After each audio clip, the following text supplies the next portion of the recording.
Hey guys, gonna try out a new format for the primer videos. The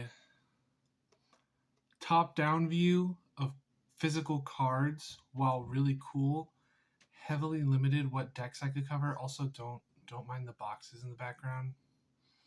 We've been living here for 2 years and still haven't unpacked everything. I've decided to kind of forego those types of videos for now. Even in the videos where I had the decks, there were still cards I wanted to talk about that I didn't physically own. So I just had to talk about them without having any sort of visual aid. So for this video, we're going to try something a little different. Oh, and definitely don't forget to like and subscribe. All right, so for this one, we're going to be talking about Kashtira. And in the previous videos, I tried to have all the cards physically with me. This time, I just kind of created a PowerPoint to talk about it. Yeah, I know it's kind of silly to do it as a PowerPoint, but I'm hoping that this will make it a lot easier to put visual aids in and to go from point to point. With that out of the way, let's actually get into talking about Kashtira. So, after the most recent YCSs in London, LA, and other places that didn't get streams, Kashtira has proved that it is by far still one of, if not the strongest decks in the room and in the format in general. I believe it took up 6 of the top 8 slots in either LA or London. I forget which one. And both LA and London's finals featured Kashtira. So it's pretty safe to say that Kashtira is here to stay as long as the deck doesn't get slaughtered on an upcoming ban list. But I'm going to try to make this video generic enough that if you're coming to it from a far off future time where Kashtira is no longer the tier 1 meta threat that it is now, you still can get a rough idea of how the deck is currently being played, how the deck could be played in the future, and what all of the individual cards do that are currently out.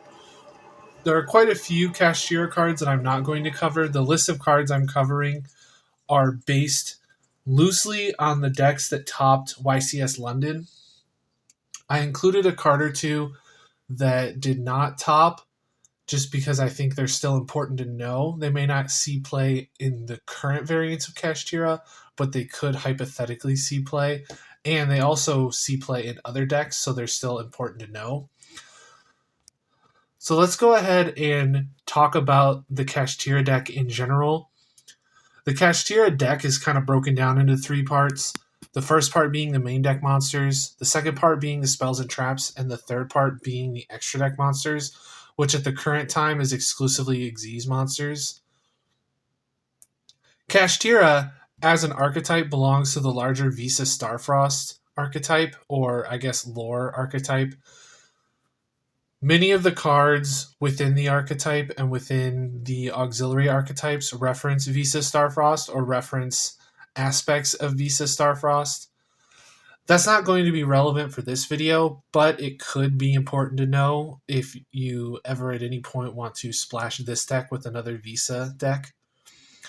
But for now, let's just talk about Kashtira specifically. Let's start with arguably the strongest of the main deck monsters in the context of Kashtira, and that's Kashtira Unicorn. Now, the reason Unicorn is so strong is because the Kashtira cards themselves aren't very good at swarming unless you have access to their spells and traps. So the fact that Unicorn searches you a Kashtira spell from your deck to your hand means that you can either search the card that summons one from deck, or you can search the card that allows you to normal them without tributes, which we will get to later. And in both cases, it basically allows you access to continue playing. We'll go ahead and break down the effects. The main Kashtira monsters, the ones that don't share a name with another Visa archetype, all have 3 effects. The first effect is shared among all of them. If you control no monsters, you could special summon this card from your hand. I highlighted that in red, and it will be highlighted in red for all future main deck non-double archetype Kashtira monsters. I left the once per turn clause in black because you can mostly skip over it. The second effect and the first activated effect is the effect that allows you to search a Kashtira spell. Now, for the longest time, I was under the impression that these effects were on-summon effects. They are not. They are ignition effects, meaning that for any of these Kashtira monsters, if you have a way to either remove them from the field or set them face down before they have a chance to activate their effect, then you can prevent them from being able to activate it. The only problem is that if they can get another copy of the same monster that you got rid of or set face down, they do have the opportunity to activate that one's effect. But cards like Book of Moon, Book of Eclipse, or even removal options can really help with preventing your opponent from being able to continue because it cuts them off from certain parts of their engine. Now, the third effect is highlighted in purple. It is unbelievable the effects that they've given these Kashtira monsters. Again, if you're excluding the Kashtira monsters that are also a part of another Visa Starfrost archetype, then they all have very similar effects.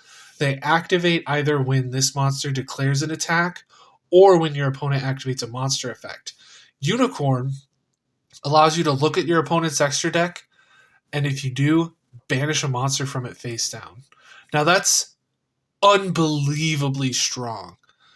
The hoops that you had to jump through in previous decks to get access to looking at your opponent's extra deck and just ripping a card out of it that you actually chose was unbelievable. The fact that it banishes face down is a commonality among a lot of Kashtira cards, and it also is by a wide margin the strongest form of removal, as to date they have yet to cause the face down banish to not just be another easy to use resource. Face down banish is pretty much the only form of removal that actually feels permanent. There are cards that allow you to interact with face down banish cards, but they're much fewer and much farther between than cards that allow you to interact with the face up banished or the graveyard.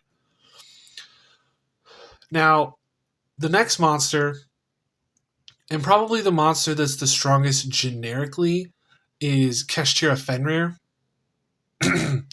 Now, the reason why Fenrir is stronger generically is because the secondary effect allows you to add a Kashtira monster from deck to hand, but it does not exclude itself, meaning for a long time before the second wave of Kashtira support came out, people were playing Fenrir as a generic, basically Pankratops 2.0 that allowed you to get a free body on field and then get a free +1 to search another copy of itself. You didn't have to play a brick like another Kashtira monster to search off of it. You could just search a second copy, and if you wanted, if your opponent outed your field, you could summon the second copy and search the third one. Now, this card proved to not be nearly as strong as Pankratops. It pretty much fell off immediately from seeing play, but once the second wave of Kashtira support came out, this card proved itself to be one of the strongest options in the Kashtira deck. Now, the first effect, shared among all of the non-double archetype Kashtira monsters. The second effect, pretty much the same as Unicorn, except instead of searching a spell, it searches a monster. And the third effect, which again activates either when this card declares an attack or when the opponent's monster activates its effect, allows you to target a face-up card and banish it face down. And I said in the previous entry, banishing face down is the best form of removal, as it is the only form of removal that does not activate an effect and does not allow for easy retrieval via another effect. Now, the next card is one that doesn't see a whole lot of play. Most people don't really play it at multiple copies, and that is Kashtira Ogre.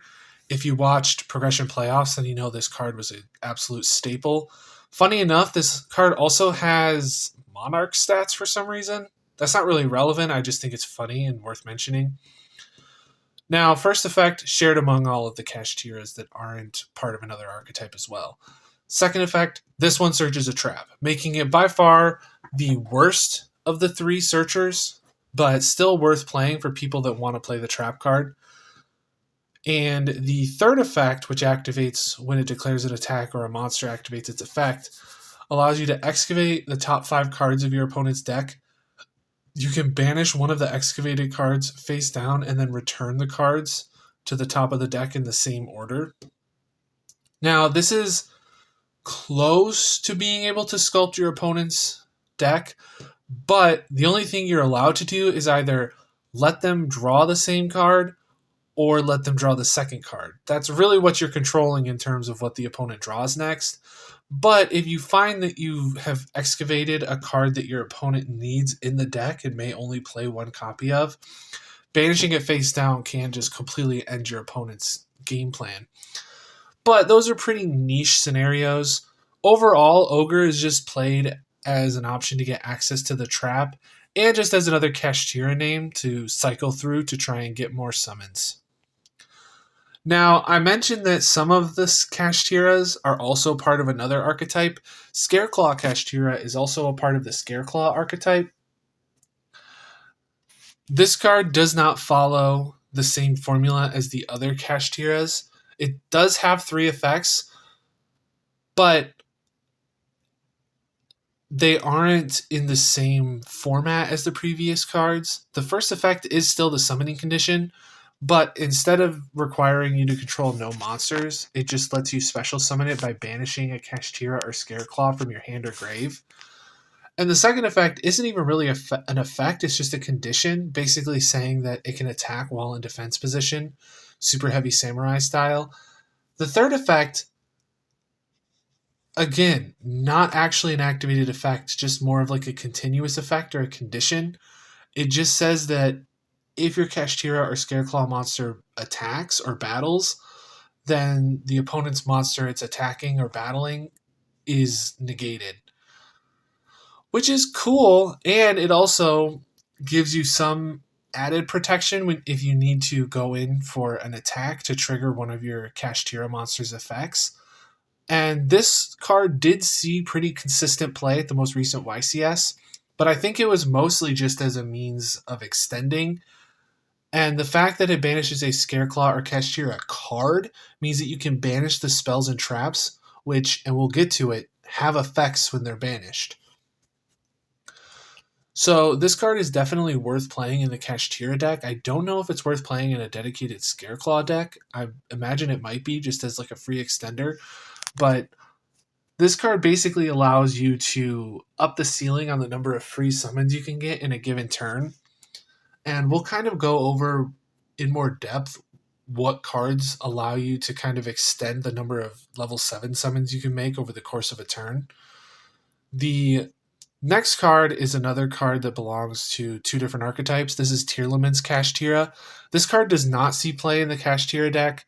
You theoretically could play it and even play the Tearlament's field spell, which would, give you a little bit more consistency, give you more access to free level 7s. But the problem is that this card wants to send cards from your top of your deck to the grave.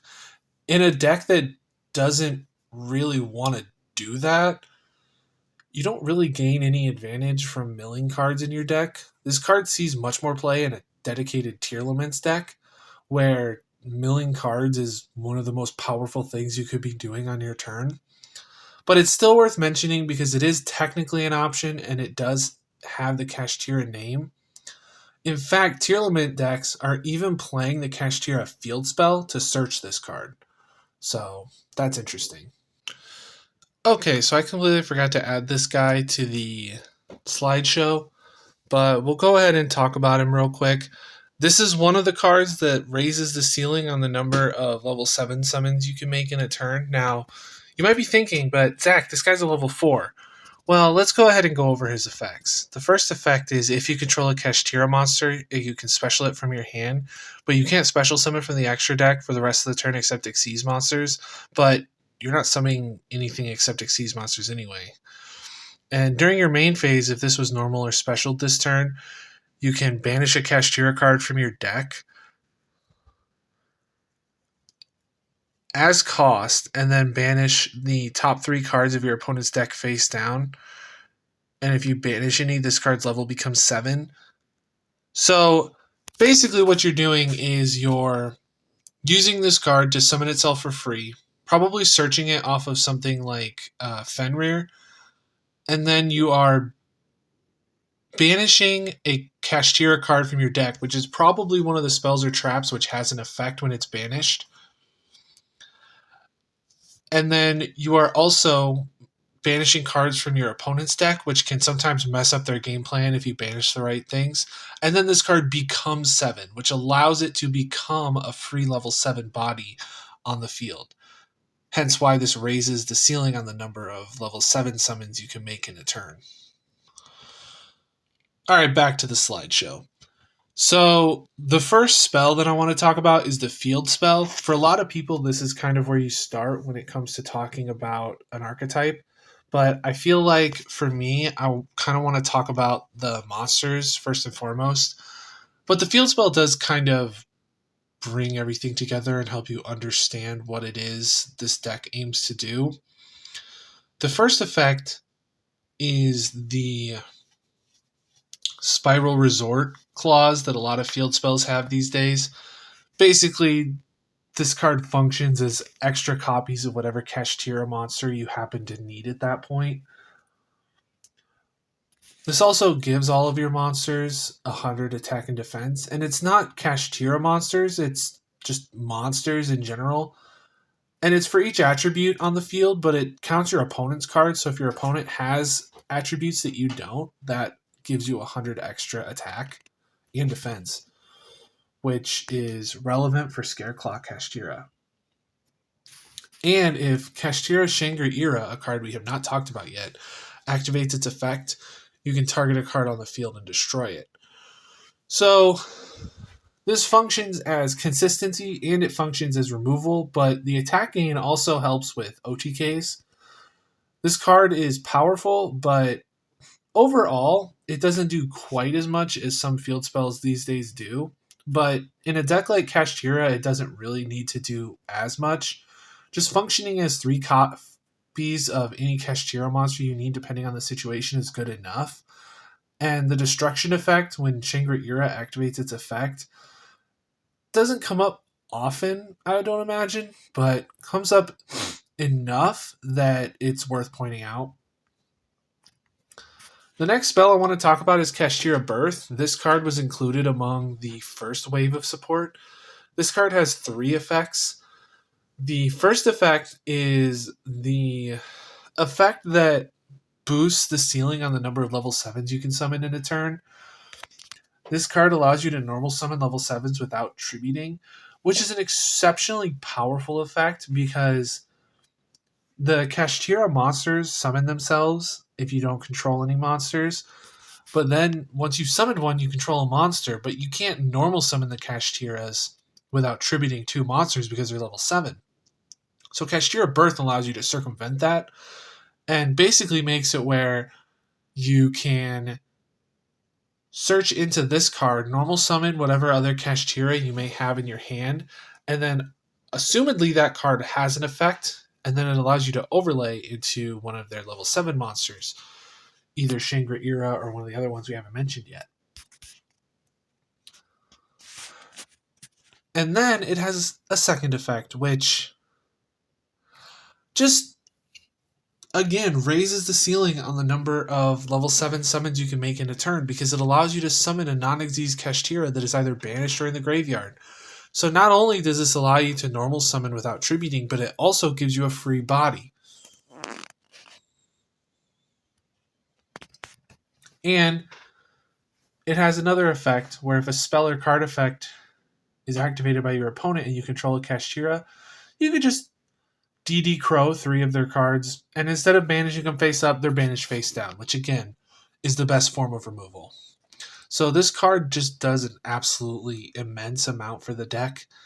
And the fact that it's a continuous means that if it sticks around for another turn, then you basically get to activate all of its effects again. Completely unbelievable. And now on to the card that is honestly just completely insane.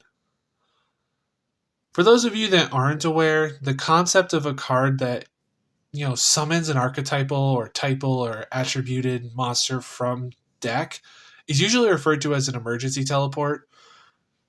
A lot of times when an archetype gets a card like emergency teleport, which basically allows you to summon a monster from that archetype from deck, there's usually some form of condition on it. But this card basically doesn't offer any real detrimental conditions. Like, you target a Kashtira you control, so you have to already control a Kashtira, which is not a problem. The issue was always summoning more Kashtiras after you've already summoned a Kashtira, since you're not allowed to summon more once you already control a monster on the field. And it has to summon a Kashtira of a different attribute, but that's fine too, because you're going to be wanting to activate that monster's effect, and if you're summoning one with the same attribute as one you already control, then you're not plussing off of its effect because you've already activated its effect, presumably.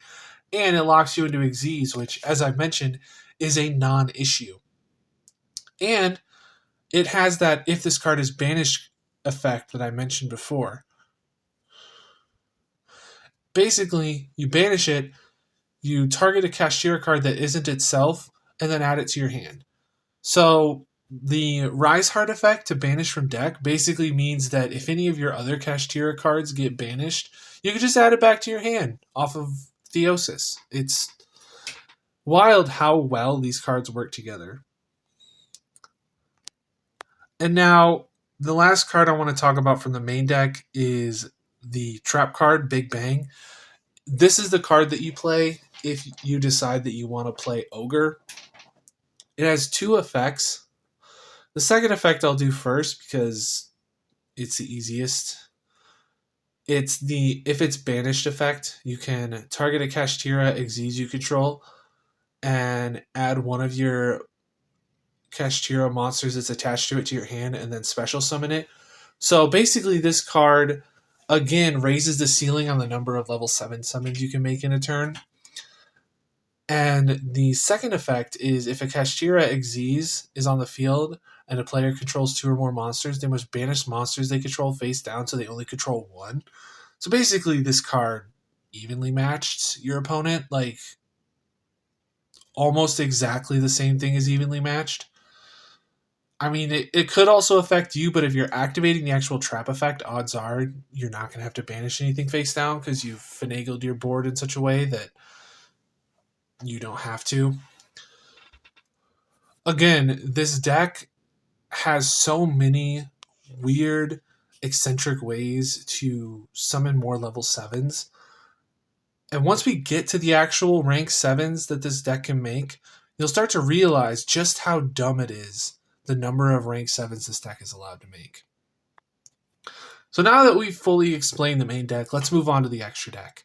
First up, I want to talk about Arise Heart, which actually came out in the second wave of Kashtira support, but is far more instrumental in understanding the deck's game plan. First of all, it requires 3 level 7 monsters, which seems a little steep, but as with any monster that requires more than 2 materials, this has an alternate way to summon it.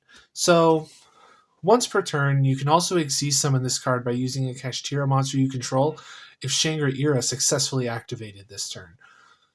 So, if you activate Shangri-Ira, you could just slap this card on top of any Kashtira you control. It doesn't have to be Shangri-Ira. It could be one of the main deck monsters.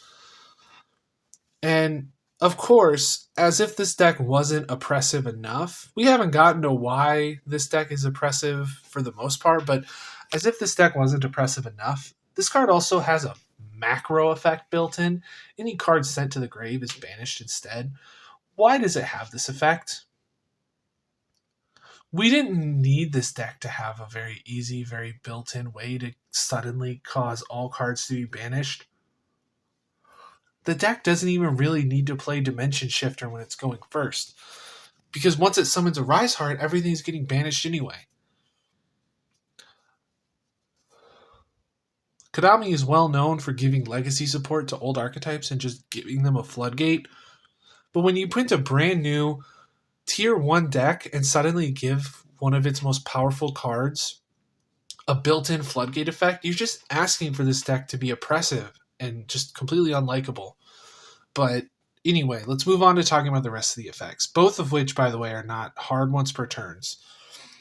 So once per chain, not per turn, per chain, each time a card is banished, you can attach a banished card to this card as material.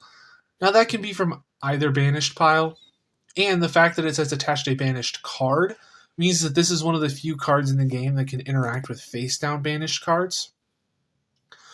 Meaning that, I don't think this deck plays Pot of Desires, but if you activate Pot of Desires and banish a card you need face down, you could theoretically attach it to this as material. And then the fourth and final effect, once per turn, you can detach 3 materials from this card and target a card on the field, banish it face down. So not only is this card easy to summon, not only does it have a built-in floodgate effect, it's also a Dryden. For those of you that don't know, Zodiac Dryden is an Xyz monster that allows you to detach a material and destroy a card on the field. It is used to describe cards that have singular built-in removal, but are on an extra deck monster. Or a main deck monster. I've seen people describe main deck monsters as Dryden's. But the fact that it doesn't destroy, it banishes face down, means that not only is this card not hard once per turn, by the way, Dryden, it also is extremely hard to recover whatever card this card removes from the field. And it doesn't specify face up, meaning even if the card's face down already, it's not safe from a Rise Heart. This card's unbelievably strong. To the point where a lot of Kashtira pilots, in order to play around Nibiru, were just summoning a 3 material Rise Heart and passing. And in a lot of cases, that was enough to win. Now, we've talked a lot about Shangri-Ira, so I guess it's time to talk about Shangri-Ira. First of all, this artwork slaps. When I first saw this artwork, when it was announced in the OCG, I thought this card looks insane. And honestly, when I first read it, I thought this card sucked. Because, honestly, it's just a glorified Ojama King, right? Right? Well, then I read the rest of the Kashtira archetype and realized, well, this is Ojama King if all of the Ojama cards were good. So let's talk about it. It's got 3 effects. The first effect is a Toad style effect. Namely, Toad allows you in the standby phase to summon a frog from deck. This allows you in the standby phase to summon a Kashtira from the deck. The second effect is the effect that makes this deck so unbelievably oppressive. Each time a card your opponent owns is banished face down, you can choose an unoccupied main monster zone or spell and trap zone. It cannot be used while this card is on the field. Now that's pretty strong. And I've mentioned many times that this deck has a ton of ways to spam level 7s. There's a pretty easy combo that locks out 5 zones on the first turn. Meaning you can either lock out all 5 main monster zones or all 5 spell and trap zones. Basically meaning, depending on the deck you're playing, they just can't play the game. And that would be one thing if this card, was easy to get rid of. But no, it also has Dingirsu protection. And for those of you that don't know, Dingirsu is an Xyz monster in the Orcust archetype that says anytime a card you control would be destroyed, you can detach a material from it instead. Now, Shangri-Ira doesn't protect other cards, it only protects itself, but if it would be destroyed by battle or card effect, you can detach a material. Meaning, assuming this card was made with the normal 2 materials, you then have to have 3 forms of removal to get rid of it if you're trying to remove it by destruction or battle.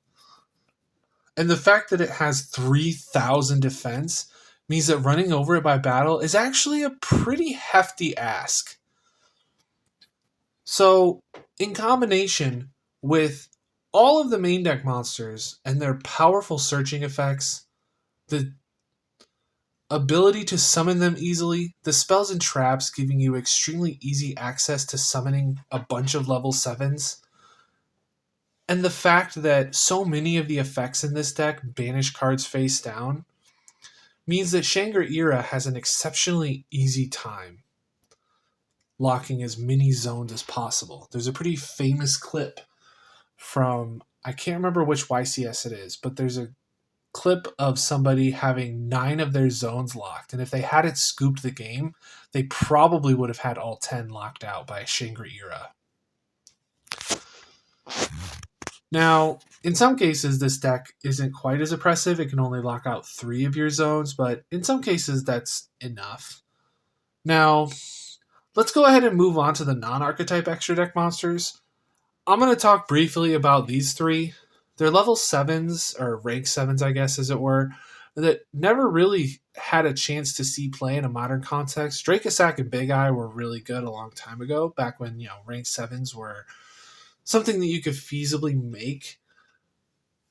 But this is probably the first deck in a long time that has an easy line to make a lot of rank 7s. And these are just kind of flex spots that offer certain levels of utility.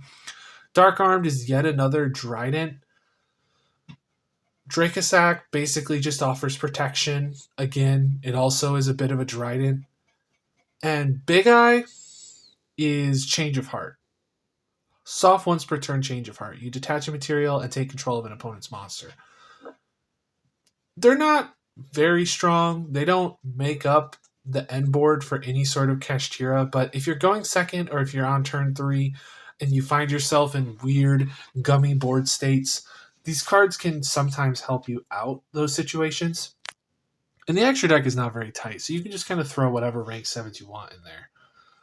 But there's one non-archetypal rank 7 that kind of pushes this deck over the top in terms of oppressiveness. And that's number 89, Diablosis the Mind Hacker.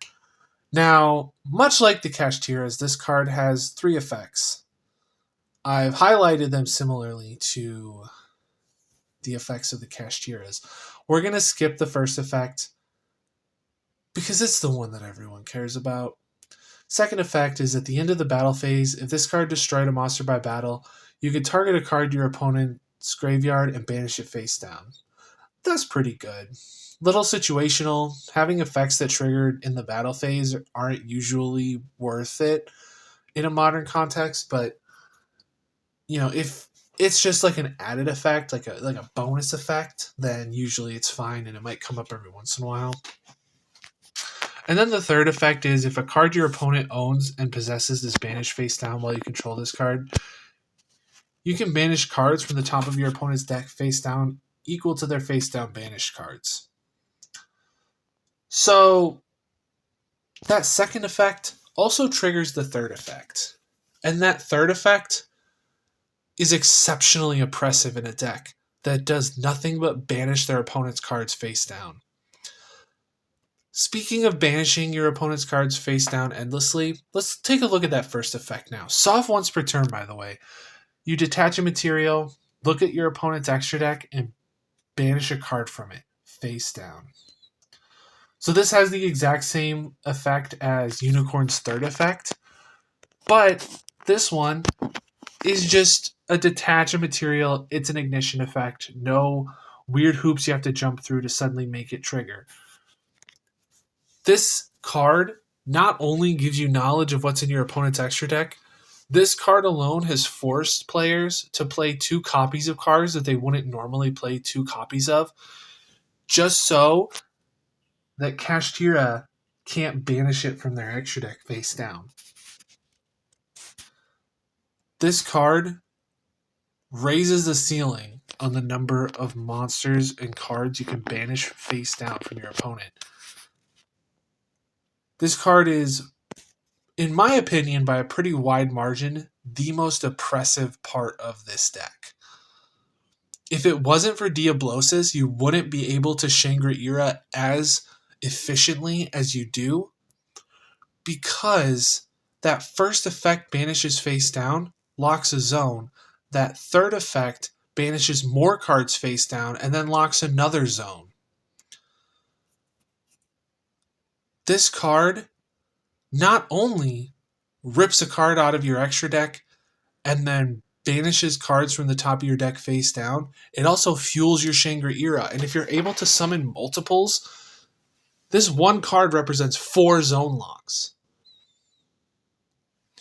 So ultimately, this card is by far the most oppressive part of the deck, in my opinion. And therefore, should probably be banned. But honestly, that's neither here nor there. So, final thoughts. Kashtira is one of the strongest decks in the format right now. I hope that this video helped you to better understand how the deck functions and what the individual cards in the deck do. If you have any questions, feel free to leave them in the comments. If you feel like I missed some cards that probably should have been talked about, let me know down in the comments. Leave a like. Please subscribe if you want to see more videos. And I'll see you guys in the next one.